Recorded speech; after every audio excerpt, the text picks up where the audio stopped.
It's difficult to think of an anime and manga property more suited to join Omega Force's Warriors meta-series than Berserk.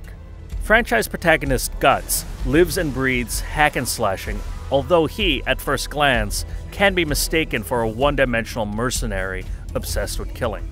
Unfortunately, Berserk and the Band of the Hawk's simplistic gameplay does little to demystify this shallow perception. It's an inadequate introduction to the Warriors games, although the abundance of anime and CG cinematics makes it a fitting gateway to the Berserk series, even if it doesn't do its main character any favors.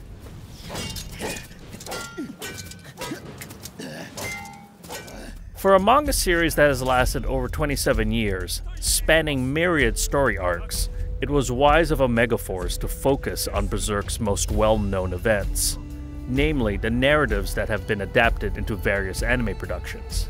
The result is a comprehensive story mode that chronicles Guts' evolution from raging teenage mercenary with no life goals to a homicidal adult seeking retribution.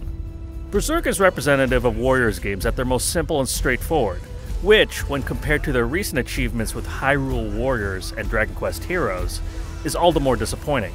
Assignments are limited to 3 types: destroy, rescue, and kill. The game of region dominance, a hallmark of Dynasty Warriors campaigns, is barely utilized and would have added depth to Berserk's 46 story chapters. At its best moments, amassing a body count of over 1,000 while completing goals in a single mission feels cathartic, but there's never the compulsion to wipe an entire map clean of enemies. To do so would add monotony to an already tedious campaign, when the drive to tick off objectives and reach the next cutscene becomes more appealing than staying on the battlefield. Despite the multiple objectives, the occasional mid-mission plot twists, and all the running around, the majority of chapters can take less than 10 minutes to complete. What results are missions that are shorter than the cinematics that frame each chapter. The intermissions in the first third of the story mode reprises scenes from Berserk's Golden Age film trilogy, while players are spared from footage of the divisive new TV show in favor of new CG scenes. It's plot-heavy by Warrior standards, but works in the context of Guts' epic road to revenge. Guts' brutal and offensive-minded repertoire is expressed through the simple combos that make up much of his moveset. It all comes down to how many quick and strong attacks you string together. After every 100 or so kills, Guts can unleash a finishing move that wipes out every nearby foe.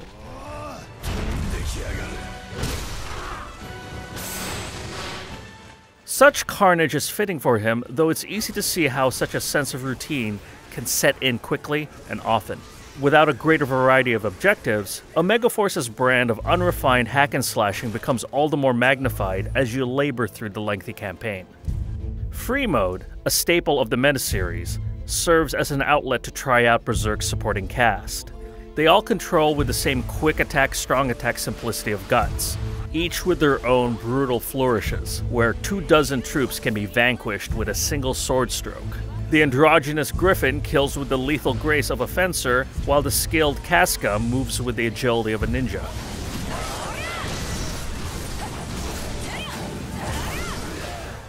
The novel appeal of playing someone other than Guts loses its allure quickly, since free mode only features previously beaten story missions. Berserk's repetitiveness is all the more pronounced in Endless Eclipse, the game's endurance mode. Despite its seemingly intimidating 100-round design, this mode lacks character, as it's neither a tower dungeon nor is it a hectic, wave-based survival mode. It mimics the story mode's prioritization on completing objectives with no penalty for running past the lesser enemies in each round.